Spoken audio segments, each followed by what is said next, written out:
Hi friends, this is Pallavi. Today we'll discuss about the practical examination or Viva examination questions. So basically, nowadays we will theory examination सबके ख़त्म हो चुके हैं. So अब next 15 days में आप सभी स्टूडेंट के practical examination आएंगे. So उस हिसाब से आज MSN सब्जेक्ट का हम Viva examination देखेंगे कि हम MSN के सब्जेक्ट में क्या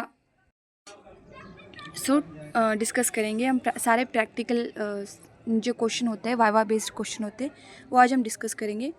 जो भी स्लाइड पे लिखा है, how should we prepare for the viva examination. Basically कुछ पर्टिकुलर क्वेश्चंस होते हैं, मेजर मेजर क्वेश्चंस है जो एमएसएन में आप वाइवा के लिए प्रिपेयर कर सकते हो. आपको वही क्वेश्चन पढ़ने हैं. वैसे अगर आप देखोगे तो पूरा सिलेबस भी पूछ सकते हैं आपको एक्सटर्नल, लेकिन कुछ क्वेश्चन ही पर्टिकुलर है जो वाइवा के लिए ही बने, वो आपको थेरोटिकल नहीं पूछे जा सकते. तो इस हिसाब से आज के स्लाइड में हम वही देखेंगे. So let's see. Firstly we discuss about the OT यानी कि ऑपरेशन थिएटर. ओटी के सारे क्वेश्चन आपको उल्टा पुल्टा करके एक्सटर्नल पूछ सकते हैं. उनमें से सबसे पहले आ सकता है ओटी क्लियरेंस, कि आपका ओटी क्लियरेंस क्या होना चाहिए और क्या होता है पर्टिकुलर. जो भी ओटी ऑपरेशन थिएटर में ओटी क्लियरेंस होना चाहिए उस हिसाब से. फिर सर्जिकल हैंड वॉशिंग पूछते हैं. Surgical hand washing is most important part of the OT. ये सबको याद होना चाहिए. और नर्सेस सारे अपने नर्सेस बुक्स में बहुत सेमिस्टर में फर्स्ट सेकंड थर्ड ये बहुत बार आता है सर्जिकल हैंड वॉशिंग. आपको ये अच्छे से याद करना है. और सेप्टिक भी पूछते हैं. रूम इन ओटी पूछते हैं. गाउनिंग, जो भी आप ओटी में गाउनिंग करते हो वो गाउनिंग के टाइप्स या फिर गाउनिंग किस तरीके से की जाती है वो पूछते हैं. नर्सेस इन ओटी की इमरजेंसी में नर्सेस कौन कौन सी अवेलेबल होनी चाहिए ओटी में. और पाइप्स इन ओटी. पाइप्स इन ओटी में आपने देखा होगा कि हम अगर हॉस्पिटल में जा रहे हैं तो ऑपरेशन थिएटर में 3 पाइप्स जाती है. जैसे कि एक वैक्यूम की होती है, एक एनेस्थीसिया की होती है और एक ऑक्सीजन की होती है. तो उसके कलर्स भी आपको पूछे जाएंगे कि येलो, ब्लैक और ब्लू. इस तरीके से वो येलो में कौन सा होता है इस पर्टिकुलर और ब्लैक में कौन सा पर्टिकुलर होता है. इस तरीके से भी आप पाइप्स इन ओटी पूछा जा सकता है. नेक्स्ट हम मूव ऑन करेंगे. एनेस्थीसिया. ये ओटी का ही पार्ट है, ऑपरेशन थिएटर का ही पार्ट है कि एनेस्थीसिया कौन सा टाइप में होता है. जनरल और लोकल एनेस्थीसिया होता है कि पर्टिकुलर किस कंडीशन में एनेस्थीसिया ही देना है, क्यों देना है, कुछ इस तरीके से आपको पूछा जा सकता है. Universal precaution is majorly important, क्योंकि यूनिवर्सल प्रिकॉशन पे पूछने के लिए एक्सटर्नल जो भी होता है वो डेफिनेटली एक क्वेश्चन आपको पूछ सकता है. और नेक्स्ट ऑन मूव करेंगे. हमारा नेक्स्ट है डिसीज़ कंडीशन.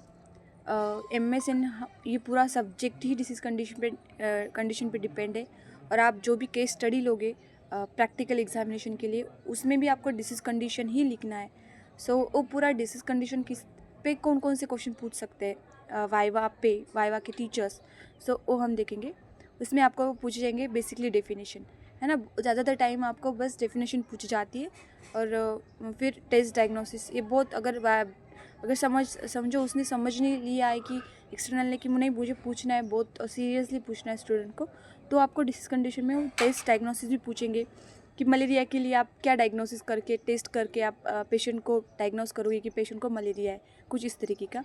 नर्सिंग डायग्नोसिस भी बहुत बार जो भी साउथ के एक्सटर्नल होते, साउथ इंडिया से जो आते हैं एक्सटर्नल, वो लोग बहुत नर्सिंग डायग्नोसिस के प्रायोरिटी देते हैं कि हम वाइवा में नर्सिंग डायग्नोसिस पूछें, कि स्टूडेंट शुड बी कंप्लीट और बहुत अच्छे से नर्सिंग डायग्नोसिस बनाए, ऐसे उनकी अपेक्षाएं होती है. लेकिन स्टूडेंट सब उल्टा पुल्टा ही कर देते हैं.